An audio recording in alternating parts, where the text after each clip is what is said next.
सांगड़ से राना मोहम्मद सलेमान की रिपोर्ट के मुताबिक deputy commissioner Sanghar doctor Imran Hasan Khwaja की जानब से अवामी शिकायत के अजाले के लिए असिस्टेंट कमिश्नर शहदादपुर के दफ्तर में खुली कचहरी का एहतमाम किया गया, जिसमें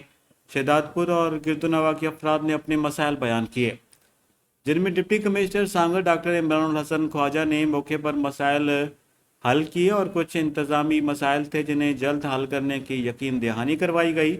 उस मौके पर शहदादपुर में पीने की पानी, सिम्स अस्पताल में अमले और अद्वियात की कमी, सफाई सुथराई के मसाइल, ज़रूरी पानी की किल्लत और बेनज़ीर इनकम सपोर्ट प्रोग्राम में मुस्तहक खवातीन के मसाइल के हल के लिए शिकायत की गई, जो कि डिप्टी कमिश्नर ने उस मौके पर मसाइल हल करने के अहकामात भी जारी किए।